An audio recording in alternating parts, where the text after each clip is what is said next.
The headline in the Sunday Nation sent shockwaves right across the country, especially amongst older Kenyans.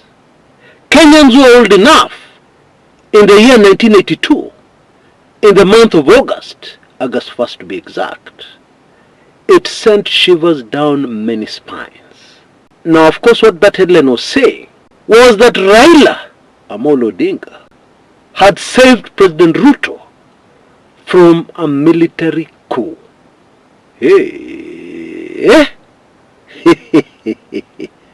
Now, just imagine a situation where the first president of the Republic of Kenya, Mzee Jomo Kenyatta, came back today. And with him, the second president of the Republic of Kenya, Daniel Toroitich arap Moi.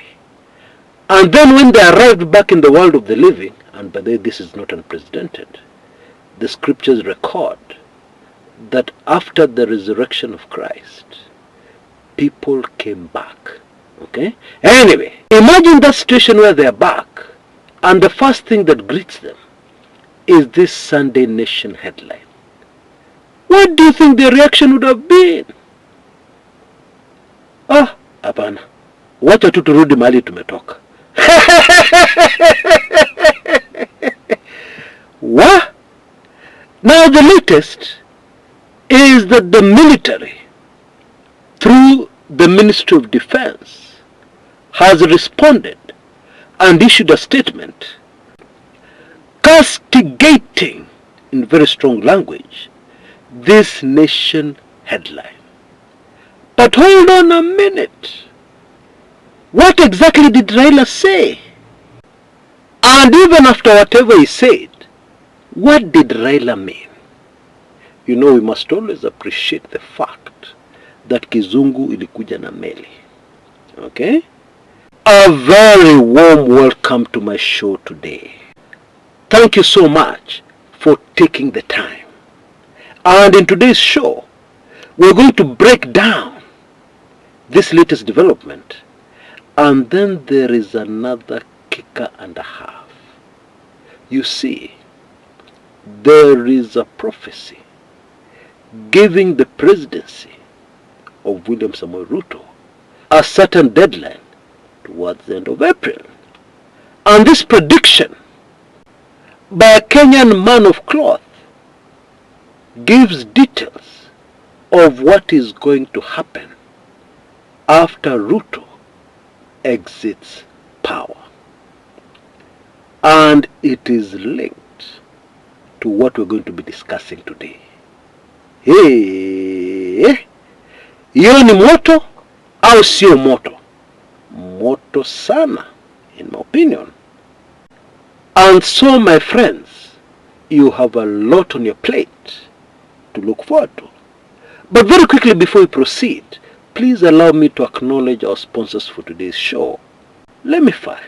Yeah, and you'll remember, I've already given you the latest, which is the fact that the cashbacks have increased from 10 euros to 15 euros if you're in Europe, and from $10 to a whole $20 if you're in the US of A. Now what that means is that if your first transaction is at least 50 euros, you'll get a cashback pop of 15 euros. And if your first transaction is at least $100, you will get a cashback of $20 US. Of course, the only way you can get this is if you use my code, Kumekucha. I believe you can see it on your screens right now. And of course, Lemify has got so many advantages, very good rates, very good service, easy to use, etc., etc. And I recommend it. I recommend that you use our sponsors next time that you need to send money home, or send money wherever.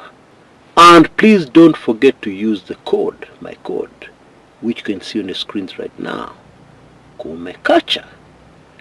Our other sponsors for today are Prime Diani, quarter-acre plots for sale. And these ones are really prime because they are very close to Diani Airport. along the new airport road. Hotcake is a good word to use to describe them, especially because things on the southern coast have changed very dramatically since the commissioning of the Dongo Kundu bypass.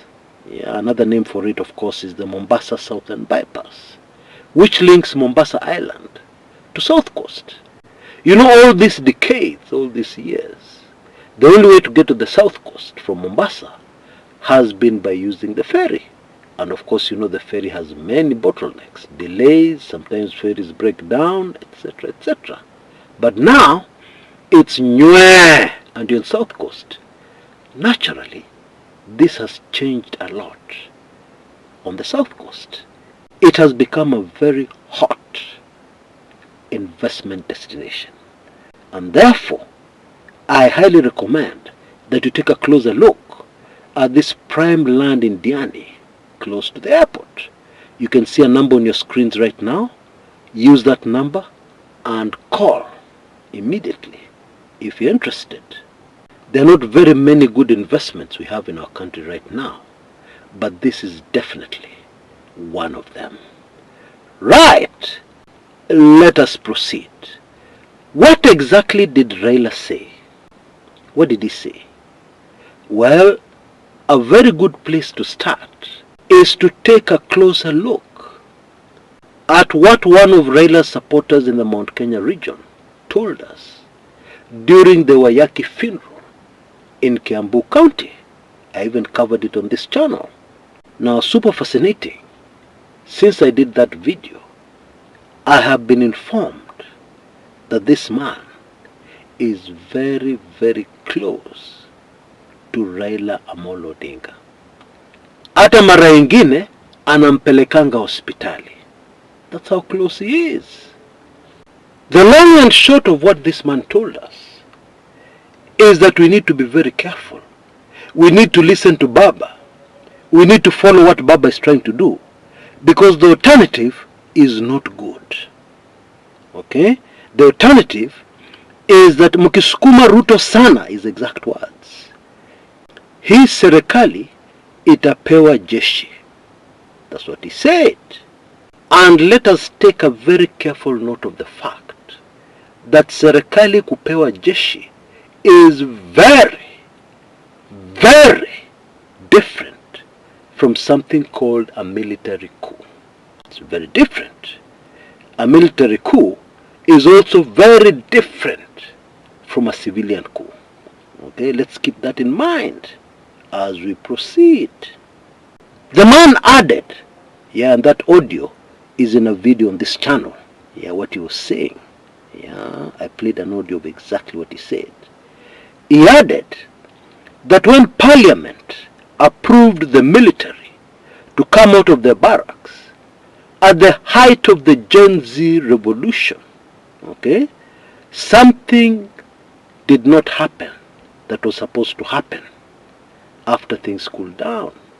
The same Parliament, according to this man, was supposed to go back to Parliament and pass a motion sending the military back to their barracks, which they did not do, which to date has not been done, according to this man.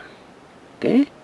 Picking up the same train of thought, the very, very same train of thought, during Raila's interview with the Sunday Nation, it is reported that Raila said that it was a wrong decision to release the military in the streets over the Gen Z protests, and that it was something delicate that would lead to military domination. He said something to that effect. But then the Nation, in the headline, used that deadly word, coup, military coup. Now, in my opinion, that was the wrong headline. Okay? It is the kind of headline that is not an accurate representation of what Raila meant. Okay? Because as a journalist, you're supposed to take in what somebody is saying, but then you also need to fully understand what they mean. Especially when it comes to such a sensitive matter as what we are talking about here. I mean, military coups are very serious things, okay? And so for this one, I am forced to side with our Department of Defense because those are the facts. But having said that, it is also my opinion that Raila went too far. He overstepped. I mean, in this campaign of his, to promote his MOU with Ruto, I believe he's being very aggressive, over-aggressive, and he has gone overboard. You see, in the past, the Kenya government has used the prospect of a military coup to frighten the public. That is a fact. Very early in the independence of Kenya, during the reign of President Jomo Kenyatta, the then Chief Justice, Kitili Mwendwa, and the person who was heading the army at that time, had to be relieved of their position. And the narrative the Kenyan public were fed is that they were involved in the planning of a military coup. This, I believe, was in 1971. But then, super fascinating, both Kitili Mwendwa and the then Chief of General Staff continued their lives as civilians, as if nothing happened. They were comfortable. No legal action was taken against them. Nobody was court-martialed. Nobody else was also mentioned in relation to this alleged coup attempt. Okay? And therefore, we can confidently agree with those who tell us the whole idea here was simply just to scare the public, to make them very wary of the prospect of a military coup. That was the whole idea. So that if somebody wanted to incite people by telling them that the current regime was oppressive, those who are being incited would think twice by considering the alternative, a military government. Now, of course, by that time, we had already seen a number of very bloody military coups all over Africa. And therefore, this terrified Kenyans. Yeah, that is what happened. And therefore, it is easy to imagine that Raila Amolo Odinga, who comes from that generation, may still believe that that is something which can work in today's Kenya. But I'm afraid it won't. Too many Kenyans today were not old enough, many had not even been born, to have witnessed what happened only within very few hours. On August 1st, 1982, when there was an attempted coup in the country, not even a successful one, an attempted coup. Lives were lost. It was crazy. It took the country quite a number of months to even recover. And therefore, for those who lived through that, old enough to understand what was happening, the mention of a military coup is a very scary prospect. However, many Kenyans today, the vast majority, have no idea. And therefore, that strategy that Jomo Kenyatta used in 1971, using the intelligence boys, I am afraid is outdated, may not be able to be as effective today. Because a vast majority of Kenyans will not understand.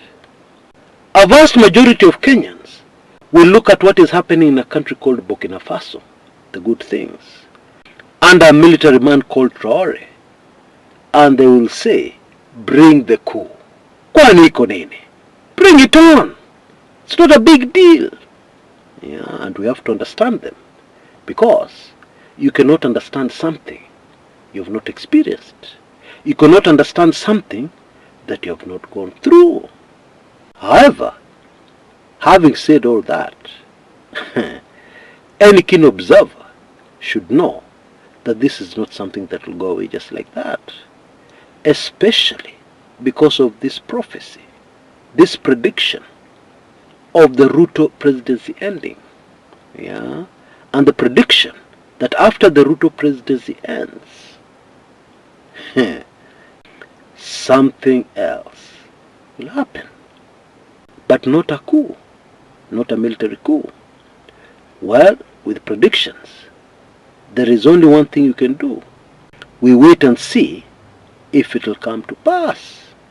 But meanwhile, it may be a good idea to take in my very latest special report, very few slots left, which thoroughly analyzes the political situation in the country, and makes some very shocking conclusions about what may be coming. It is titled The Next President. It is still available for only Kenya shillings 3,999. You can see details on your screens right now.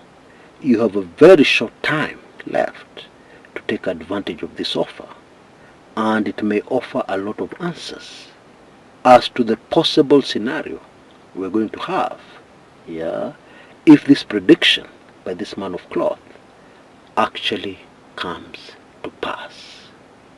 Until next time, this is Chris Kumekucha.